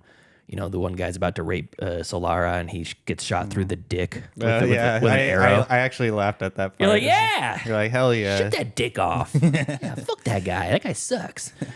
And I think there's enough world building to, like, they briefly mention people eating people. Yeah. And like, oh, they're the Outlanders. They got the shakes. You show me your hand, so I know you're not a... So I'm assuming that's like... They're like, I don't eat people. I'm just an alcoholic. Yeah, exactly. If you eat people, I guess you get the shakes or something? Yeah, because he says in a throwaway line, did you see how when they go to that old farmhouse, did you see how she was shaking? That means they have too much they ate too much human meat. Yeah. Because it's like probably like the pions from the brains and shit. I don't know. Yeah, I know eating human is not good for your body. I don't know about that. They say that if you're going to eat a person, you have to take it from their tuchus. That's really? That's the only place you can. That's the last place I would take it from. Well, it's just the cheeks. I don't know. It's just all fat. I don't want flesh. Just skin it, slice it up. I want flesh. I want thigh meat. I want the right off the It's not off good. the bone. It's too muscly. You have to get like. So what? Cows are just fat. Cows are muscle. Yeah, you can eat cow muscle. Yeah, exactly. You can eat human muscle too. I want the Ouroboros steak. That's what I want. Anyways, I think this is a perfectly fun popcorn movie. It's goofy. It doesn't take itself, well, it kind of does take itself too seriously a little bit. But like, if you can remove yourself from that and go, I know that the Hughes brothers are taking this super fucking seriously or whatever, and yeah, maybe they're trying to put like a Jesus message behind it, but take all that out of it. It's just Denzel being Uncle Denzel, kicking some ass. Uncle Denzel. Yeah, he's kicking ass. He's fucking blind. He shoots a crow out of the sky even though he's blind. Bullshit. Yeah. He's not blind. He just knows how to read Braille. That's my take. Yes, I love it. All right, what's your take? So this was a first time watch for me, and right off the bat, the like filter or coloring of this movie. Yeah, they color graded it. Super depressing. It was annoying. It was so distracting. It's like the road. The road is better when it comes to the color grading because that actually looks like a dead world. This looks like 300. Like, yeah, I can see that. Like because they're doing like they're even doing the slow mo shots like in 300 too, and so that like right off the bat I was like, oh Jesus. And then, but I pressed on for the show, and I didn't abandon it within 5 minutes because I have integrity. Yeah, and so Denzel Washington, he acts really well in this movie for the writing being mediocre, and faith based. It was good. I mean, as far as his acting performance, and then Mila Kunis, her character. Felt really shoehorned in. Didn't seem like she needed to be there because her character ultimately wants to escape the town with him. Yeah. But the whole movie is like she doesn't really. One, in the beginning, she's not really in it that much, except for when she's trying to take Eli to bed, and so she's not. I never really cared for that character because she was barely in it. And then Gary Oldman, he really was having fun. I agree with that. He was having fun, and that was pretty cool to see. Yeah. I did like the mention of cannibals because I feel like that's a lot of. I think there's. It's like a taboo thing to. Like mentioned in post-apocalyptic movies, because once you hear that you're like, ooh, predator humans are eating other humans. Like I don't know why, like it was like when I was watching The Walking Dead season 1 where they go to that like subway station or whatever and all the humans are being nice to them, but then really they're gonna kill them and eat them. And so yeah, I mean so the color grading of this movie was annoying, really hard to get past. And then also the plot armor for Denzel Washington was just ridiculous. Now, I know people are going to say, well, Tyler, what about Jason Bourne? I mean, any main character of a movie's got plot armor, to be real. Jason Bourne, but they explain why he has plot armor, though, because he was a secret super soldier. He was the best of the best. And so also, his name is in the title. Well, looking past the name, okay, they explain why he's such a badass. In this movie, there's no explanation why Eli can. I don't know why I almost said Eli White. I don't know where that name is. Anyways, there's no explanation why Eli is like. I mean, actually, this is where the faith base comes in because he can't be harmed because he's on a mission from God. So that's why, and so God made him this unkillable badass. Even when he gets shot in the belly, he starts walking towards San Francisco. I don't even know where they're at. I was trying to think in my head. I was like, okay, well, time had passed too long after he got shot, so they must have been close enough to get to San Francisco because he was losing a lot of blood. I'm leaking. And so I mean, I guess. Your description of it being a popcorn movie, I can see that because they overlook a lot of like logical things, and it was. I actually, the one thing I will say though is that I did not like the cat hate in this movie. The cat hate. I don't understand. Cats are like the coolest pets to have, and like you have the. I don't think that's why I didn't like this movie right off the bat. Was because they killed a cat. Kill a cat in the first 5 seconds. I was like, I already hate this guy. I already hate him. And then when he's like shooing off the cat at the bar, I would have been that marauder. Go like, hey, he's been here for 2 years. He has more of a right to be here than. He fucking touched the cat though. No, that's disrespectful. He barely touched the cat. It's disrespectful. If someone did that to my cat, I would be like, get out. Where's your cat right now? My parents' house. It's your parents' house. Yeah, exactly. Yeah. You've abandoned him. You abandoned your child. I did not abandon him. He barely even recognizes you when walking the door. No, that's not true. He's like, who's this fucking guy? No, he runs down from my old bedroom, and then he goes, hang out. You smell familiar. All right, yeah. I'm getting out of here. Yeah, now. He hangs out with me. Yeah. He always wants to be picked up by me. And you know what he'd really like if he lived with you? Yeah, I know. One day we'll be reunited. You would go to fisticuffs for someone for nudging your cat on a bar, but you abandoned him. I did not abandon him. I did not abandon him. Okay. But anyways, so yeah, initial thoughts. Didn't really like it. But I did like Denzel Washington's performance. He always is really professional. That motherfucker don't miss. Yeah. As Snoop Dogg would say. Yeah. He don't miss. So it was... had I seen this movie before, I would have picked something else though entirely. Oh, really? Yeah. I think it's a good depiction though, because it's like we have the post-apocalyptic movies that are like a ton of them are zombie based, and then there's like the government overreach based. Yeah. Like government took over, and there really necessarily wasn't like a physical event, but like the government took over, kind of like 1984 or Equilibrium or something like that. Yeah. Or maybe even like Soylent Green. Wouldn't that be more considered like dystopian future? Yeah, Not guess because so. post-apocalyptic implies an apocalyptic event has happened. So actually, I guess it could be considered post-apocalyptic if an apocalyptic event happens, but society was more or less still modern. It just it changed. It instead of completely collapsing to rubble, it became a vacuum power. Exactly. Power vacuum. But yeah, it is easily accessible. I think anybody can sit down and watch this and go, "Oh, this is fun." Oh, Denzel's doing it. Yeah, I could see that. And it's the production value is good enough. It's a Hughes Brothers movie. You know, they've made a bunch of stuff that are kind of like pretty easily accessible. The writer Gary Whitta. Yeah, he did a lot of post-apocalyptic writing. He wrote After Earth with Will Smith's son. He wrote Rogue One. He's one of the writers on Rogue One. Nice. Let's see what else he has. 14 writing credits. Let's see.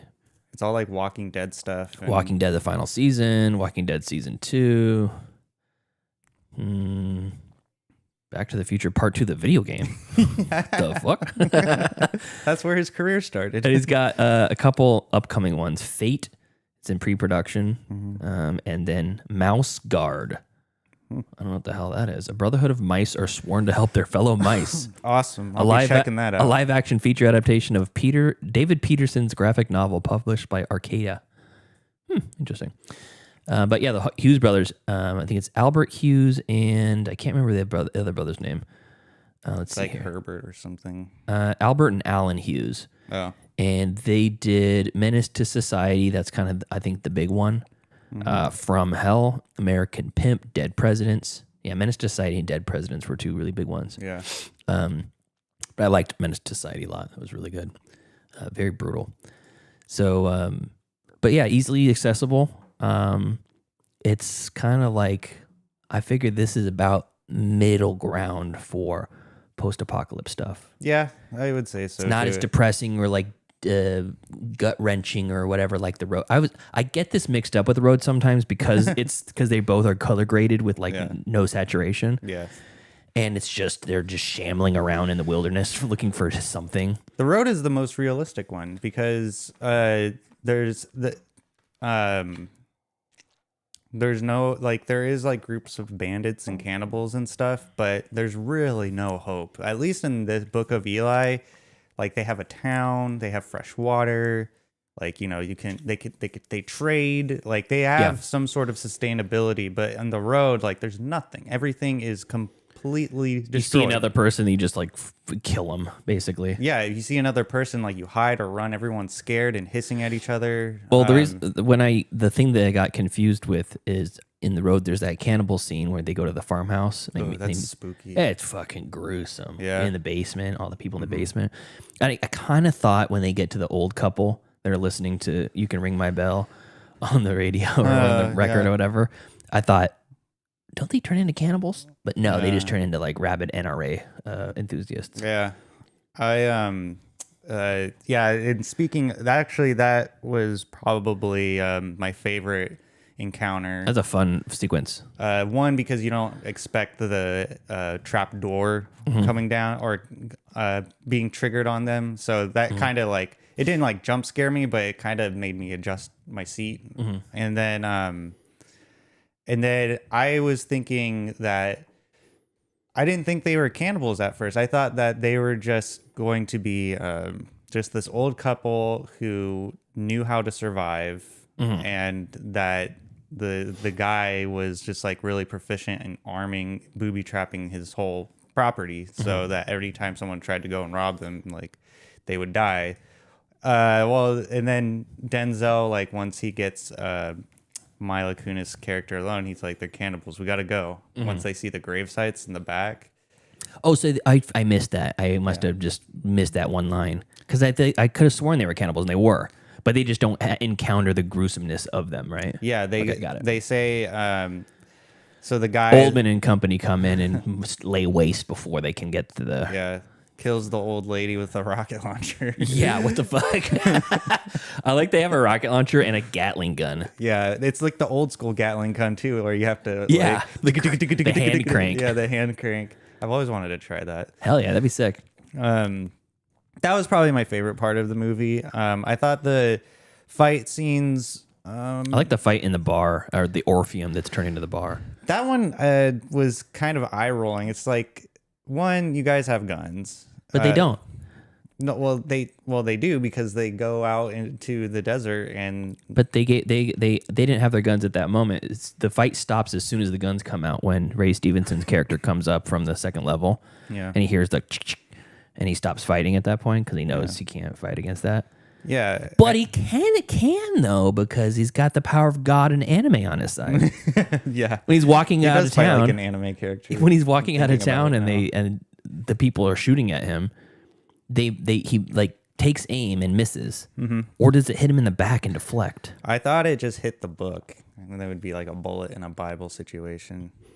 Yeah, maybe. But I thought that's what I thought that's what was happening, but I don't know. They didn't really. No, they don't. He just says, do what you will or whatever, and just walks away. You're like, you're just gonna get away with that? Yeah. And there's also, I love how Gary Oldman's pissed. He's like, just shoot him already. What are you doing? Also, there's a moment when he gets undressed and he's washing himself. He's bathing himself with a KFC moist towelette. That he says, or he's got burn scars or something all over his back. Oh, I didn't catch that one. Yeah, when he takes his shirt off, his whole back is all covered in scars. Oh. And you're like, that's an interesting like bit of context with the character, but they don't explore it at all. Maybe he was like the albino priest in the Da Vinci Code, where he just self punishes himself. And then after getting after so many hits, he gets a voice in his head saying, "Go west, take the Bible with you." Supposedly there was going to be a prequel TV series. Oh. But no sequel. Yeah, Did the movie do poorly? I don't. The movie did fine. So it had a budget of $80 million, and worldwide box office $157 million. Oh. So they made their money back. Warner Brothers is happy. I mean, they say $80 million, and they say supposedly if you take the budget of the movie and then you double it, that's what the break-even point is. I don't know if I believe that, but that's with advertising and everything. So if that's true, then they just barely made their money back. Yeah. Or barely didn't, and then home video and streaming rights and all that kind of stuff. I can't imagine Denzel Washington and Gary Oldman come cheap. No. Like and it's a good-looking movie. Yeah. I mean, the costumes are good. I really like the costumes. Definitely looked worn, post-apocalyptic. I just like that he's a badass. Like when he gives the cool-ass line where he's like, touch me again with that hand, you're losing it. And then touches him then again, he comes. Yeah. I also liked the blade that he had. He was very quick with it. He cuts the guy's hand off. It's sharp as hell if it can go through human bone with that ease. Yeah. But also when he's in the Orpheum bar fight, the way he pulls his knife out, which I'd like to hear listener Joel comment on this. He's a knife guy. As a knife smith, he gave us information about how knives mount to your body in different ways. He reaches like almost under his back. Yeah. And like pulls it out and he swings it down underneath in a really cool motion when they're just like, oh fuck, this guy's got a big ass sword. I bet he's gonna be like, yeah, he would cut his artery if he did that. No, I think Joel chimed in when we talked about Mute. I think it's when we were talking about that because remember Paul Rudd's character had a big ass knife and he kept it in a weird spot, and I said that doesn't seem right at all, and Joel's like, no, that's actually a really safe place to put it. Oh. Yeah, I don't remember exactly what it was. I don't remember where it was. But I think he said like transverse, like left to right. If you pull it out, you can pull it like this and have action, have it be ready to go, and you're less likely to slice yourself because you're not pulling it towards you. Yeah, I don't know. He was really cool with that machete. Yeah, the way that he pulled it out was I thought was pretty badass. And it looked cool too. Like I was looking at it because there's a couple of shots with it where you can see speed it fully. holes and serrated edge on it and stuff. I was like, I would like to have that weapon. One thing that really bothers me, and it's this movie and also in Snatch. I'm sure that's probably in other movies. Somebody's holding a blade, a large blade, in a car, and then a car crash happens, and somehow they're fully impaled with the blade. Right? Okay. It just doesn't seem like the blade sitting on the dash of the van or truck or whatever it was, and then it rolls. I mean, it's possible it's flying around, but it's more going to like slice at you or blunt force hit you, not the pointy end going immediately into your chest all the way into the scabbard. Yeah, I don't It seems strange. Like that happens in Snatch too, and they got the Dennis Farina's character has the hitman that comes with him, and he's like, "I'll do it with the blade." It's more personal, and he pulls out this fucking big ass sword, and then they crash the car, and he ends up with the blade into his gut, and you're like, how did that get in there? At what angle? How was it possible? Was he holding it to his chest when they got hit, and then it squished into him? It just doesn't make sense. It doesn't make any sense at all. It's convenient for the story, but it doesn't make sense. Yeah, it is. So. I mean, I think really just for me, I think that the writing wasn't that great. I think what this movie hinges on is the performances. I think if it was anyone else besides Denzel Washington, I think it would not even be that great. I did like that Alcatraz was like the ground zero for restarting society. But it's interesting. I thought Eli would not like that because earlier in the movie he complains about how before the event people were throwing away stuff that we're trying to find now. Yeah. He seemed like he disparaged the world before. And so now he goes to this place where they're trying to go back to that world, and he's like full arms wide open, and he's completely okay with it. I always thought that once he got there and when the old guy was telling him his goal, he would have been like, "Oh, I don't want any part of this," and then would just hightail it out of there. But no, he embraces it. I was just like, that's kind of a weird choice for the character to do 180 on his sort of attitude towards the pre-event world. So. Well, God told him to. And then on top of that, he memorized the Bible verse to verse. How do you think he's gonna feel when he's reciting the lines the lineage where that slavery is okay in God's eyes and stuff that. Yeah. I can imagine the guy who's writing it down is like, "Are you sure that's correct?" He goes, "Yep, it's absolutely." He's like, it also says women must fillet their husbands at least once a day. At least once. At least once a day. It actually says it 10 times in the Bible. so it's like. So think about this, Tyler. Think about this. Okay. So if you or I were to go get a Bible from the drawer of the Motel 6, placed by the Gideons, lovingly placed by the Gideons, we'd read it in American, right? Yeah. In English. What language was it originally written in? Hebrew? Probably Hebrew. Yeah, probably. Okay. I would imagine. Do you think it was translated directly from Hebrew to English? No. No, it went from King James version is. It probably went from Hebrew to Arabic or Hebrew to Greek or then Arabic to Greek and then possibly Latin and then to English. Yeah. How many different steps of the translation of the Bible have taken place before us assholes sitting here are able to go out to the Goodwill store and steal a Bible like God intended and read it in English? Hundreds. Many translations. Hundreds of Every time translations. there's another translation, just like Denzel reciting it to Malcolm McDowell in Alcatraz. And it's actually Malcolm McDowell too. Yeah, every He time. plays himself. Every time, yeah. He made it somehow.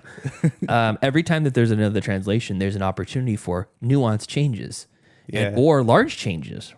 Yeah. And every time that there's a change from one language to another, you have words that don't exist in a second language. Mm-hmm. Like in Inuit, there's 15 words for snow, right? Yeah. In Latin or Hebrew, there's 3 different words for love, but we just say love. Yeah. There's like Yahweh love and agape love and whatever.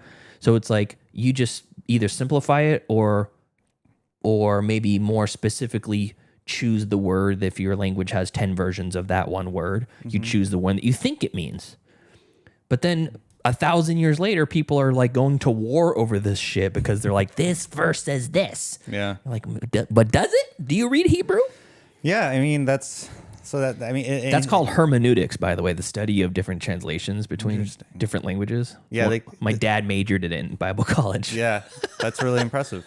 I think that King James version is.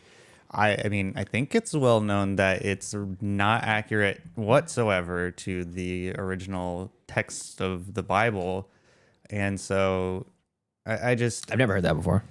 Oh, yeah, that's the none of them are accurate because that shit happened. Yeah. So I think that when he says I have a King James Bible, it's like, well, you have the shittiest version of the Bible. Like, what's the best version? The original, the OG, just the Bible. It's on the stone tablets somewhere. Somewhere in Jerusalem. That's the 10 Commandments, my guy. Well, what else? That's were not they? the whole Bible. Okay, maybe it's on some like disintegrated cloth or something. I don't know. All I know is that my thoughts on this about if the Bible, the Bible translations and all that shit. I try to think about it in terms of like, I don't want to tell people that God doesn't exist. Like no one knows if he really exists or not. If you believe, great, that's awesome. I just don't think for his own sake, he better not exist. Because Tyler's gonna coming for pop him in the mouth when he gets up there. Take a swing. How dare you? How dare you create me? No, but I think that the Bible as a whole, even if you believe in even an all-knowing, all-loving, all-powerful God, I think that the Bible itself is just a guide of principles that a bunch of nomads that lived in the desert 2,500 years ago or whatever, 2,000 years ago, basically wrote because they're like, look at all these idiots. There are a couple smart guys that were like, look at all these idiots. They're like fucking their children and like animals and stuff and just constantly stealing from each other and murdering. Yeah. We should probably like tone that shit down so we can have a real civilization and get ahead in life, you know? How do we do that? What if we tell them there's like this all-powerful creature or being that says if you do this, then you're going to spend eternity in hell? Well, yeah, but then if that is the case, then the opposite happens. So instead of just killing people and raping kids, now they're doing it in the name of God rather than their own horrible... Yeah, it backfired. It went to just larger scale. They're like, no, he doesn't want you to do that. He's like, well, I believe he does. Yeah, people know how to read now and like not like for the most part, rape their children, but there is large scale wars in the name of God and things like that. Yeah. So I mean, it's hard. It's hard for me to get past like the pro-Christian message in the movie because, in my opinion, I feel like Eli is a lunatic who knows how to fight like incredibly, and he's also a hypocrite because he's participating in the rebuilding of the society he disparaged earlier in the movie. Mm-hmm. So I mean, I don't know. He's a loony who somehow has the memory of a goddamn Apple computer. Yeah, God gave it to him. You think Noah they gave him an update? Yeah, you think Noah knew how to build an ark before that? You think he even knew what an ark was? It would be funny, like if you could go back in time to see what the ark looks like, and it's just like a bunch of wood taped together.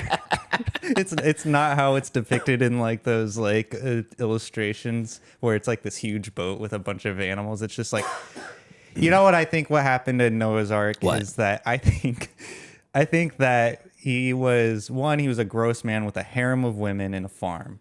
He haphazardly built this boat because he knew a flood was coming. Because he's a farmer, he could see the weather patterns change. Okay. And so he built this boat, got all of these poor women onto the boat with all of his cattle and his pigs and chickens. Mm-hmm. And then there was a flood, and it was just basically just like probably like a platform, basically. Mm-hmm. And he's having dirty incest sex, and then the flood recedes, and they're like, okay, back to normal. Yeah, but every other human died? Yes, because they so you didn't believe know. that part? Yeah, I believe that part. I believe that flood. You should go to the Creationist Museum in I think it's Detroit or something like that. There's a few of them. I was watching a video about it on God, YouTube. but then they'll just talk my ear off about how I'm wrong. It was like, no, they probably believe it too. Oh, really? Yeah, that was pessimistic. They're like, but at the same time, we agree with all that except for Noah's riding a velociraptor, though. Oh, okay. Yeah, well, I didn't know dinosaurs existed. So. According to them, at the same time. I mean, I've actually listened to a fair number of people who believe in young Earth creationism, which is basically the world's like 4,500 years old or something like that, and that the Great Flood explains almost all of our natural topography of the geography and whatnot, and the reason why there's seashells at the top of Mount St. Helens or whatever is because of the flood, and that there are still water-dwelling dinosaurs like Leopleurodons and Plesiosauruses.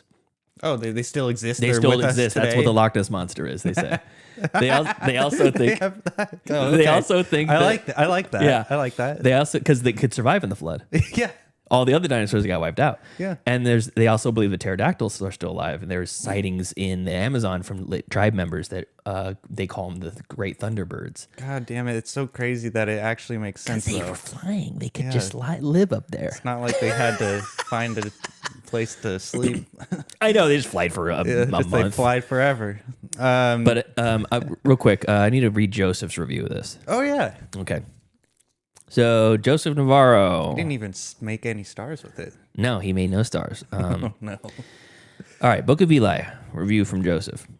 The lore of this whole story and the reason for how the world came to be the way it is in relation to the main character is all very thought-provoking and makes for good world building.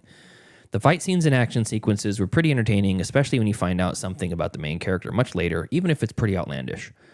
I don't know if it's just me or just because the reveals were spoiled to me, but is it not obvious that the book is the Bible even before they say it?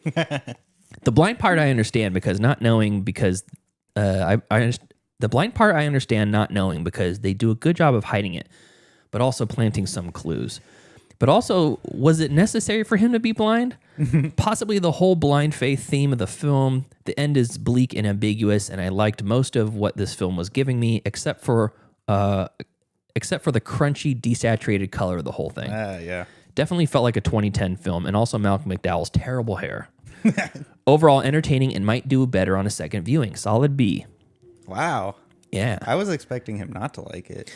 Yeah, I think that the look overall is kind of annoying, but it makes sense for a scorched earth sort of Matrix in the real world post-apocalypse. I can see it. Yeah. But it doesn't mean that you got to like it. Yeah. I can see the reasoning behind it. Yeah.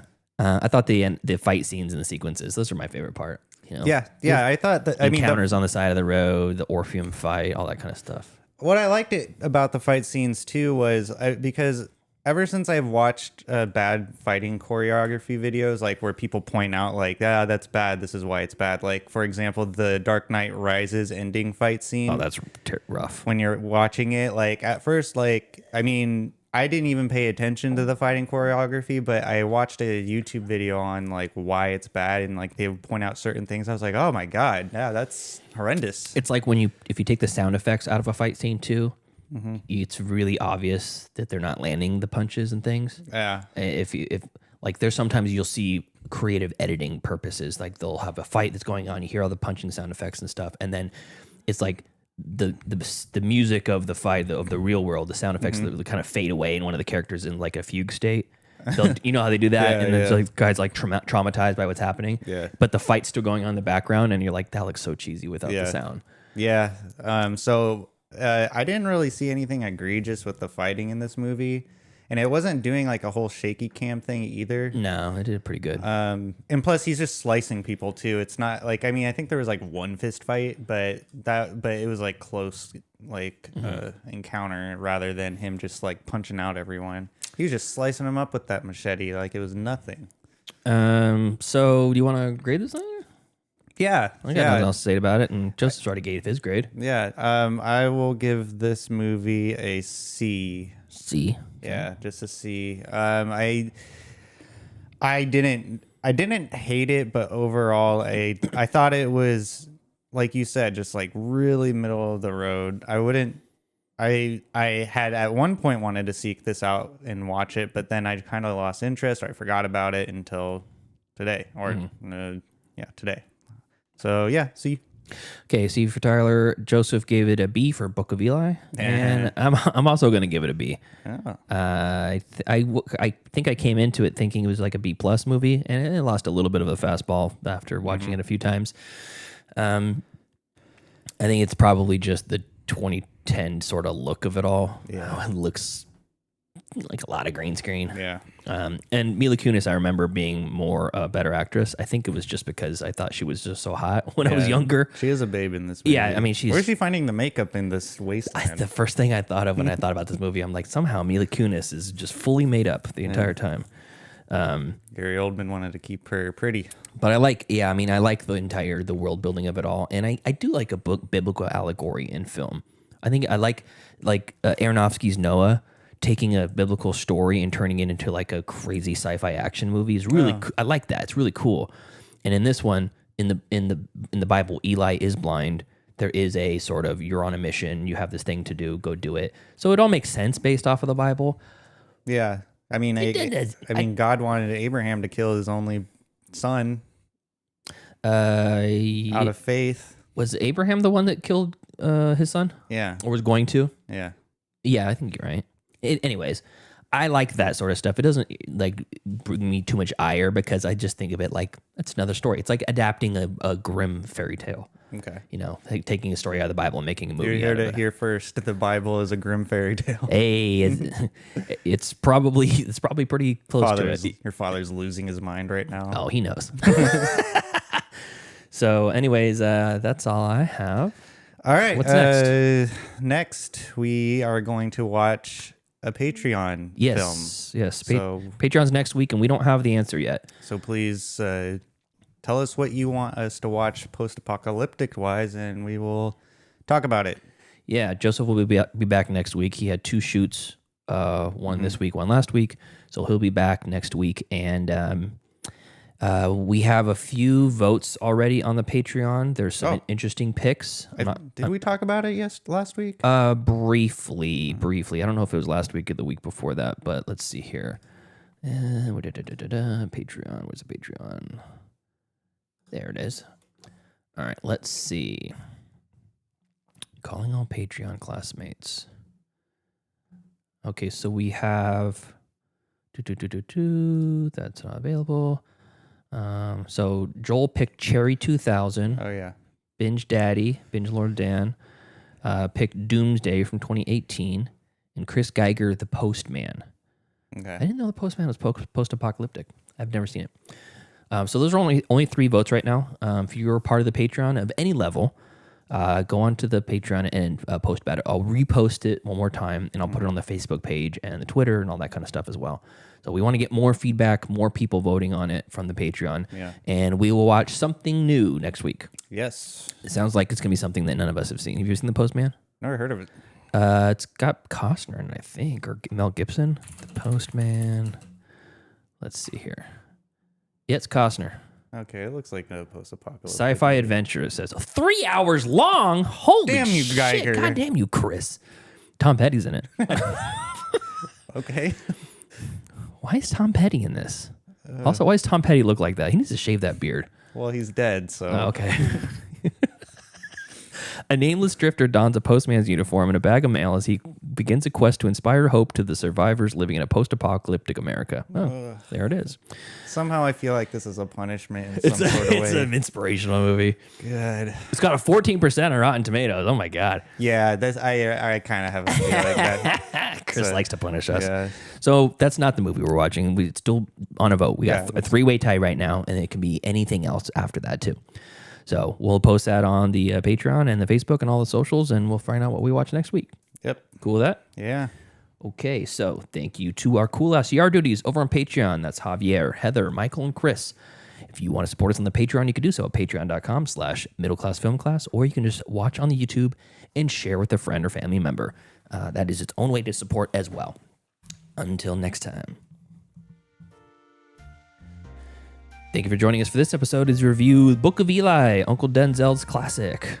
Follow us next week as we watch an unknown post-apocalyptic movie. It'll be close us out for the month of July, and then we're going to spin the wheel to see what we cover for August. Yeah. That'd be a lot of fun. Total reset. Everybody's on the table for that one. So follow us on Facebook, facebook.com/MCFC podcasts, and send us an email, mcfcpodcast@gmail.com. Yeah, and follow us on Instagram and on TikTok at Middle Class Film Class. And thank you for last episode for Bryan Louzil for joining us from Mometu. We'll see you next time. See ya.